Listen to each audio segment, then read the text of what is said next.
J'aimerais commencer par rendre grâce au Seigneur pour votre présence.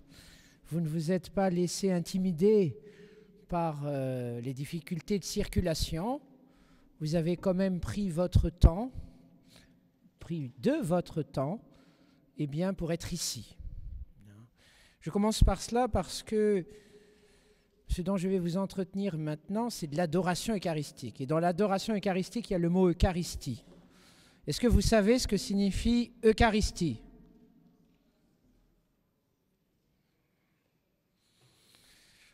Merci, action de grâce.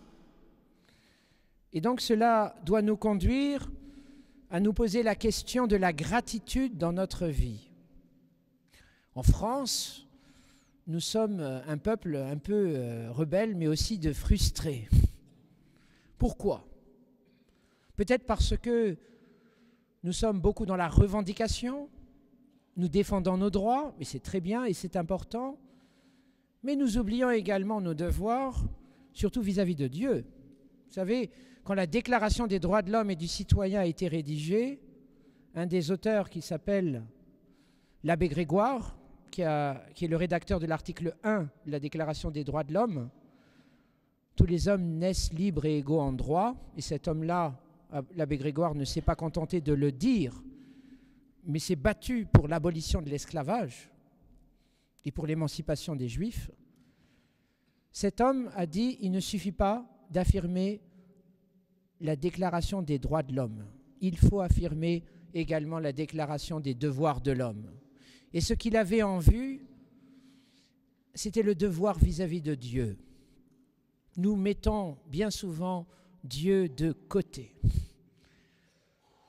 Et c'est pour cela tout à l'heure que je disais que nous nous conduisons en peuple orphelin. Parce qu'à force de mettre Dieu de côté, cela se retourne contre nous. Mais lorsque nous mettons Dieu au premier rang, au centre, le miracle se produit. Il y a quelques jours, je recevais au presbytère 2 frères et sœurs qui ne se parlaient plus pendant plusieurs mois. Et on était un peu dans le tout pour le tout. Je les ai écoutés et je les ai invités par la suite à rejoindre la chapelle, l'oratoire. D'abord, je les ai invités à être en vérité l'un à l'égard de l'autre, à se dire pourquoi et d'où viennent ces tensions, à s'écouter jusqu'au bout, sans s'interrompre. Ils ont joué le jeu, ils se sont écoutés. Parfois, ça a été déplaisant, parfois ça les a touchés, ils étaient peut-être révoltés, mais ils ont laissé quand même le Saint-Esprit leur parler à travers l'autre personne. Et à la fin, je leur ai proposé de vivre un temps d'adoration eucharistique, c'est-à-dire de se mettre en présence de Jésus Eucharistie. Ils se sont mis à genoux et je leur ai dit maintenant, parlez à Jésus. Dites-lui tout ce qui est dans votre cœur, tout ce qui vous passe par la tête. Faites comme si, et ce n'est même pas faites comme si parce que c'est le cas, Jésus est devant vous. Dites-lui tout. Avant même qu'un mot ne parvienne à ta bouche, psaume 138, déjà je le sais. Alors pourquoi être hypocrite ? Lui parler en vérité, se lâcher, et après laisser l'œuvre du Saint-Esprit agir. Le Dieu plus intime que l'intime de nous-mêmes. Et c'est alors que le miracle s'est produit. Ils se sont réconciliés. Et cette histoire-là, j'en ai plein à raconter parce que à chaque fois que je me retrouve dans une situation pastorale difficile, et c'est très très concret, vous savez, je leur dis, revenez à la source. Il y a la parole de Dieu et il y a Jésus Eucharistie. Mettez-vous à genoux devant lui. Et j'aimerais commencer par cela. Lorsqu'on prie devant le Saint-Sacrement, on doit prendre conscience que c'est Dieu qui est devant nous, alors que même nos sens ont du mal à y croire. Comment se fait-il que cette petite hostie représente Dieu lui-même, soit Dieu lui-même? C'est pas possible. On a du mal à y croire. Et c'est vrai que rationnellement, humainement parlant, c'est difficile de croire que Dieu soit présent dans cette hostie. Et pourtant, Saint Vincent de Paul disait que l'amour de Dieu est inventif jusqu'à l'infini. Pourquoi se rend-il présent dans la Sainte Hostie? Eh bien parce que, vous savez, par Noël, Jésus a voulu rejoindre notre humanité, mais par la très sainte Eucharistie, il veut rejoindre notre intimité. Je répète parce que c'est important, par Noël, Jésus rejoint notre humanité, il se fait homme, mais par la très sainte Eucharistie et par l'adoration eucharistique, il rejoint notre intimité. Et c'est pour cela qu'il se donne à nous à chaque messe. Vous vous rendez compte la grâce que c'est quand même d'être catholique? Est-ce que vous en êtes conscient? Dieu m'aime tellement qu'il se donne à moi à travers une petite hostie et qu'il rejoint mon intimité. C'est ce que j'ai de plus cher, de plus intime, mon corps. Il le rejoint. C'est tellement beau, tellement grand que dans la discipline de l'Église, seul le prêtre qui est célibataire et qui est donc consacré, eh bien ne peut que consacrer le pain et le vin pour qu'ils deviennent le corps et le sang du Christ. C'est beau. De même que dans l'Église, nous avons des lieux consacrés, les églises, que nous avons un temps consacré le dimanche pour honorer le Seigneur, nous avons également des ministres consacrés, les prêtres, pour consacrer le pain et le vin et qu'ils deviennent le corps du Christ. Chers frères et sœurs en Christ, il est des jours où nous nous sentons mal. Il est des jours où ça ne va pas bien et d'autres jours où ça va bien. Mais Jésus est toujours le même. Et Jésus est toujours là. Et Jésus nous attend dans le très saint sacrement pour que nous puissions nous exposer à son rayonnement, à ses radiations, à sa chaleur. Et j'aimerais en fait prendre l'image du soleil, puisque comme vous le savez bien souvent, l'ostensoir, où on a le corps du Christ, a la forme d'un soleil. Jésus est ce soleil levant et en même temps ce soleil couchant. Il est ce soleil qui n'attend qu'une seule chose, que vous veniez bronzer, que vous puissiez vous exposer à ses rayons. Dans le catéchisme de l'Église catholique, en reprenant saint Augustin, il est dit que Dieu a soif que nous ayons soif de lui. Dieu est mendiant d'amour. Mais quel est ce Dieu qui est mendiant d'amour et qui a soif de moi, alors que je ne suis rien, je suis fragile? Eh bien, c'est cela la grandeur de Dieu. C'est que Dieu est amour. Et si Dieu est amour, Dieu n'est pas calcul, intérêt, performance. Qui que tu sois, quel que soit ton état de richesse ou de pauvreté, ta situation familiale, Dieu le sait, Dieu le voit et Dieu vient te sauver. Et Dieu veut te dire aujourd'hui, je suis avec toi dans ton épreuve et je t'aime. Il y a plusieurs manières d'aborder le carême. Moi, j'aimerais, avant qu'on expose le Saint-Sacrement, vous en proposer une.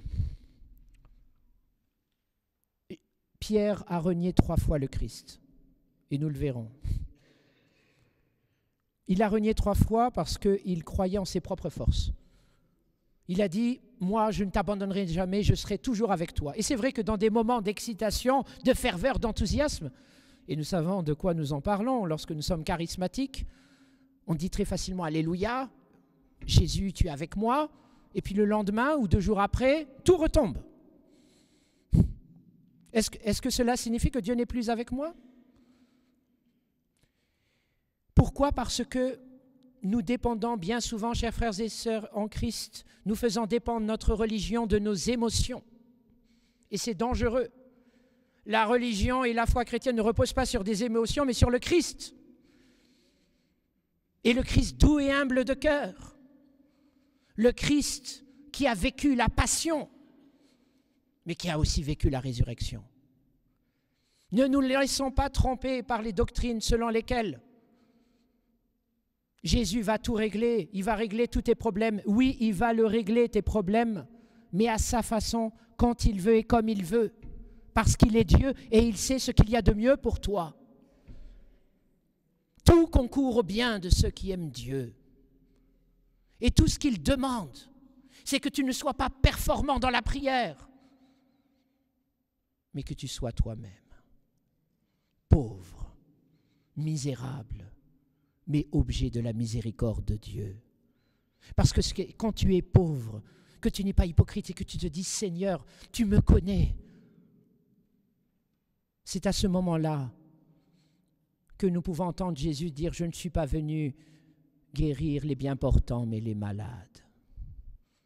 Encore une fois, l'humilité attire la grâce. Il s'est penché, dira la Vierge Marie, sur son humble servante.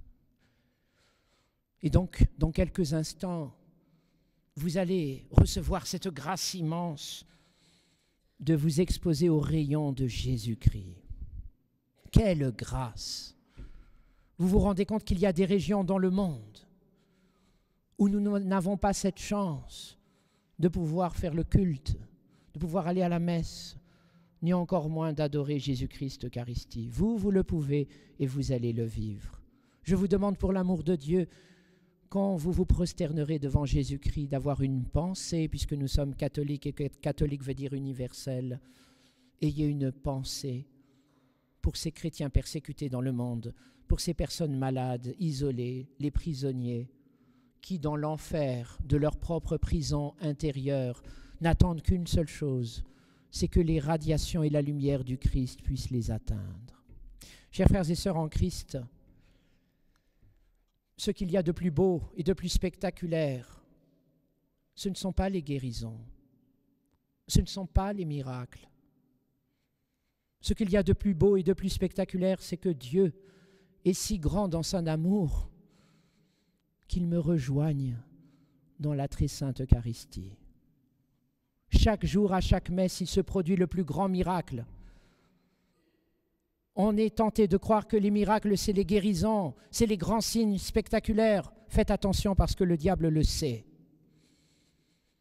Les miracles, c'est Jésus qui est tellement humble, tellement aimant, qu'il me rejoint dans mon intimité, qu'il se met à mon écoute, quel que soit l'état dans lequel je me trouve. Et aujourd'hui, j'aimerais vous dire, la bonne nouvelle, c'est que Jésus te pose la question, est-ce que tu m'aimes? Est-ce que tu m'aimes? Pierre, lorsqu'il a renié 3 fois le Christ parce qu'il croyait davantage en ses propres forces, en allant jusqu'à dire « Oh, jamais je ne te trahirai », lui-même faisait des miracles, il avait guéri des malades. Je ne sais pas s'il chantait aussi bien que la chorale. Mais il était tellement sûr de lui qu'il disait « Jamais je ne te renierai ». Pourquoi? Parce qu'il comptait sur ses propres forces. Or aujourd'hui, Dieu te dit « Dépose tes armes, l'arme de l'orgueil, l'arme même de la peur ». Souvent, chers frères et sœurs en Christ, nous faisons de la peur, de nos angoisses, notre idole. Ah, j'ai peur, je n'y arriverai pas.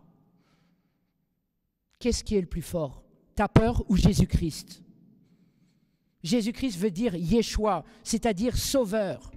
Et si donc tu crois que Jésus est plus grand que ta peur, Jésus exorcisera ta peur et tu marcheras sur la tête du serpent. Chers frères et sœurs en Christ, aujourd'hui est le temps favorable pour se mettre à genoux et dire « Jésus, j'ai compris.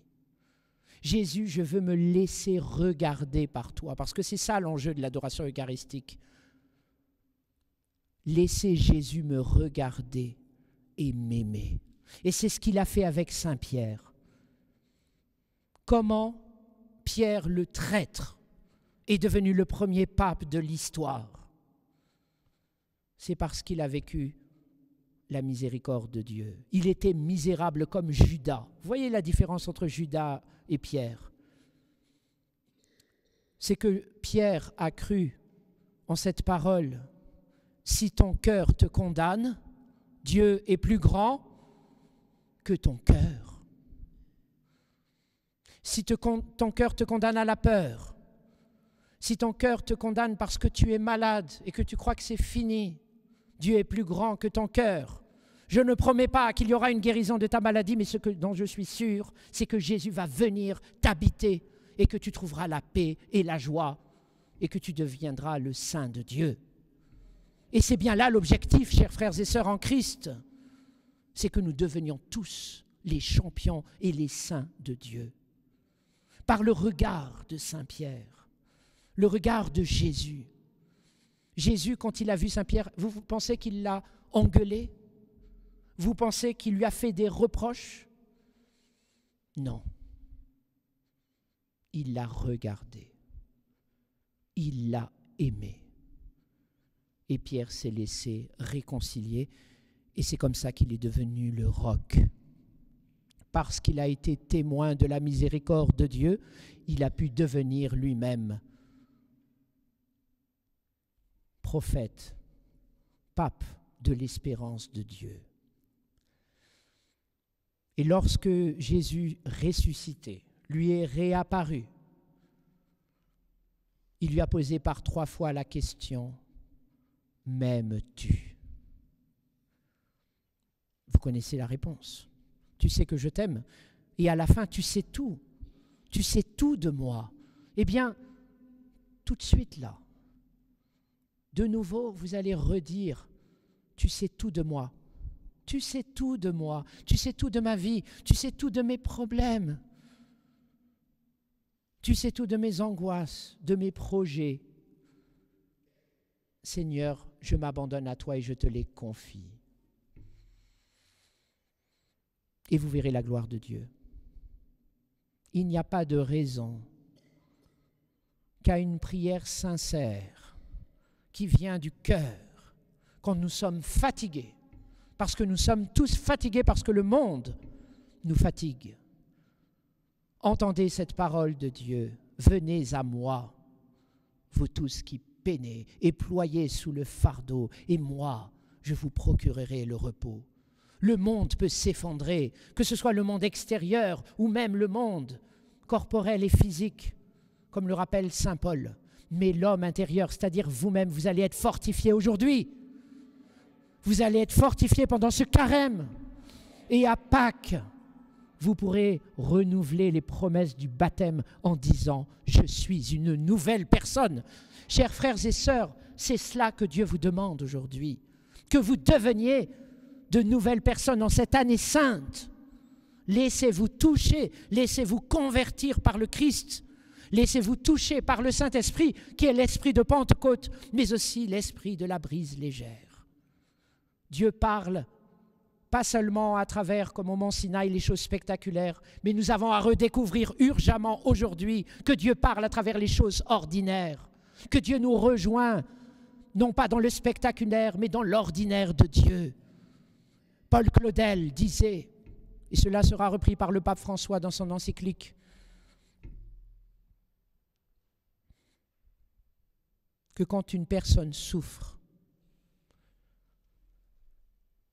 Dieu n'abolit pas et supprime la souffrance.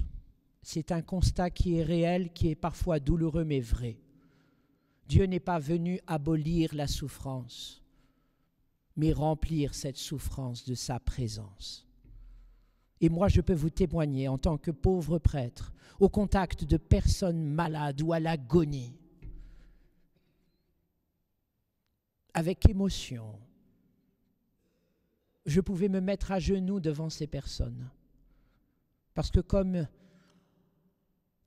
tout simplement comme une allumette, elles allaient s'éteindre, mais elles gardaient le feu de Dieu. Elles gardaient l'espérance. Et elles disaient, Dieu est avec moi. C'est vrai que je souffre dans ma chair, mais j'ai quelque chose en moi de plus puissant, Jésus-Christ.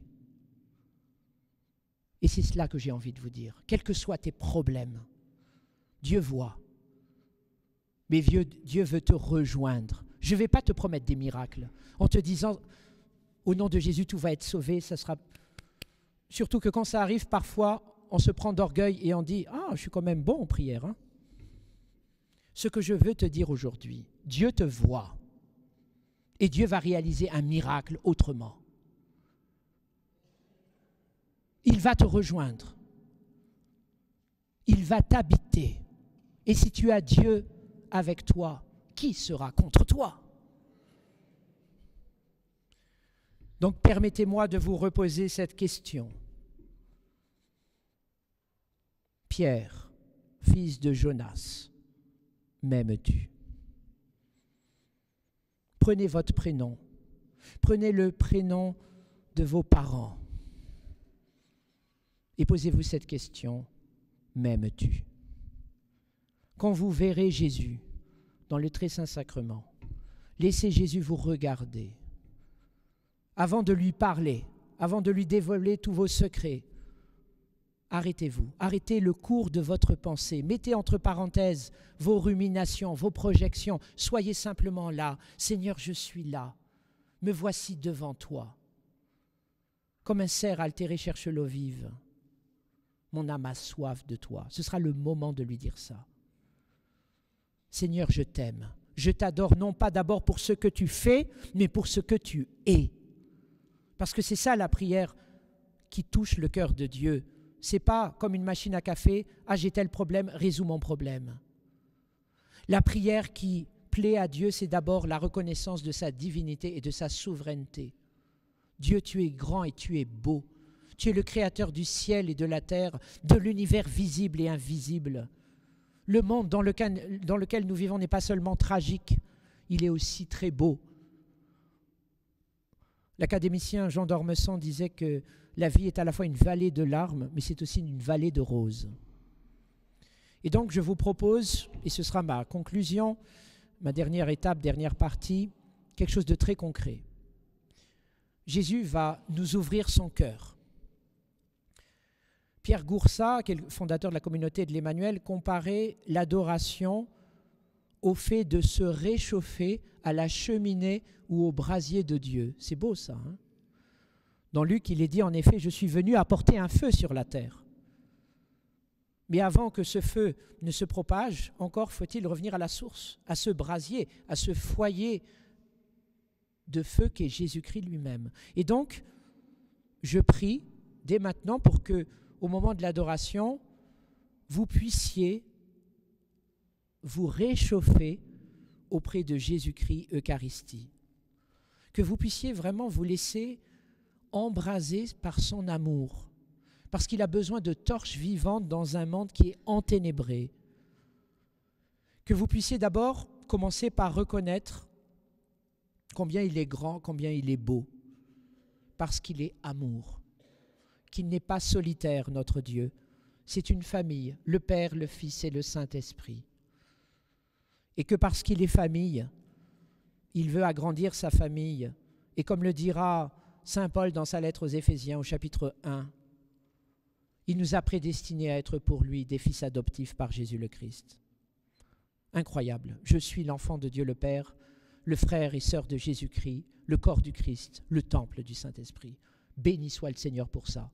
Donc, premier temps, adoration.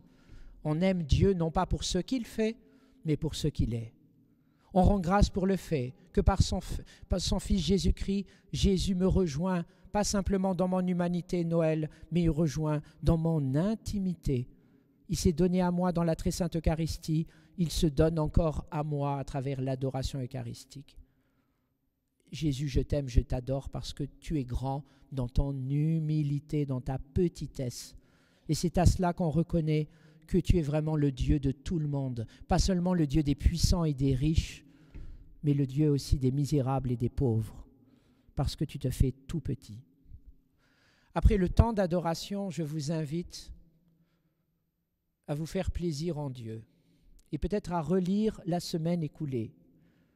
Voilà, il y a une semaine qui s'est écoulée. Quels sont les événements qui vous réjouissent? Comme aux Jeux Olympiques, médaille de bronze, médaille d'argent, médaille d'or.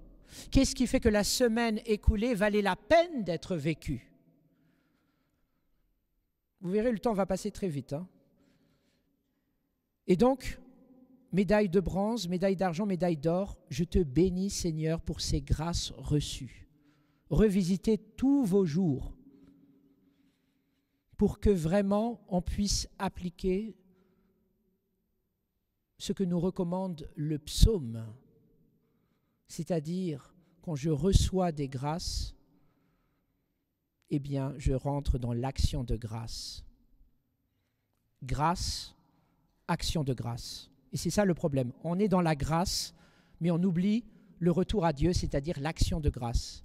Et c'est pour ça que la messe existe. La messe existe parce qu'on rend grâce à Dieu, élevant notre cœur, nous le tournons vers le Seigneur. C'est ça aussi qu'a sert la collecte. Ce n'est pas simplement du matériel pour du matériel. C'est simplement, à travers l'argent que je donne, je reconnais tous les biens reçus. Après, chacun selon sa conscience. On n'est pas une secte chez nous catholiques, pour dire tu dois verser tel pourcentage. Chacun selon sa conscience doit verser, mais en étant conscient que j'ai reçu et je rends à Dieu, je rends grâce. Donc, adoration, action de grâce. Après le merci, vous pouvez dire s'il te plaît. Seigneur, je te consacre la semaine à venir. Quels sont les événements de la semaine à venir que je veux présenter au Seigneur librement, qui me font peur ou qui, au contraire, joyeusement m'excitent? Seigneur, tout cela, je te l'abandonne et je te le confie. Enfin, c'est ce qu'on appelle la prière de l'Alliance, le pardon. Chers frères et sœurs en Christ, vous savez comment faire plaisir au bon Dieu? Il est dit dans la parole de Dieu que le ciel est en fête quand un seul des pécheurs se repent, quand on a retrouvé la brebis égarée. Eh bien, nous avons tous des personnes avec qui peut-être nous sommes brouillés, fâchés, peut-être même dans notre propre famille. Peut-être que le temps de carême, le temps de mise à jour, est l'occasion de faire un pas, de faire un geste. Vous allez me dire, mais ce n'est pas possible, elle m'a fait tellement de mal, cette personne. Mais rien n'est impossible à Dieu. Si on croit en Jésus Eucharistie, rien n'est impossible. Pierre y est arrivé. Si ton cœur te condamne, Dieu est plus grand que ton cœur. Le plus difficile, ce n'est pas que les problèmes soient résolus, mais c'est de faire le premier pas. Parce qu'on est orgueilleux. On a du mal. On a notre fierté. Mais vous pensez que Jésus a mis sa soi-disant fierté en avant quand il est mort sur la croix? Eh bien, le pardon, c'est absolument essentiel. Nous ne pouvons pas être crédibles si nous ne pardonnons pas. Prière d'adoration, merci, s'il te plaît, et pardon. Et enfin, et c'est le dernier moment, après avoir beaucoup parlé, laissez Jésus vous parler. Il vous parlera. Et s'il ne vous parle pas maintenant, il vous parlera après. Posez un acte de foi. Seigneur, maintenant, je m'abandonne à toi. Si tu veux me parler, parle-moi maintenant, guéris-moi, montre-moi un signe. Mais n'oubliez pas que dans l'acte de foi, si vous êtes authentique avec Dieu, Dieu sera authentique avec vous et il vous répondra. Je ne sais pas quand, je ne sais pas comment, mais il le fera. Demandez, vous recevrez, cherchez, vous trouverez, frappez, l'on ouvrira. Chers frères et sœurs en Christ, avant l'entrée en pratique, rendons grâce à Dieu pour son humilité, son accessibilité. Maintenant, il va se donner à nous, que nous puissions nous-mêmes aussi nous donner à lui. Amen.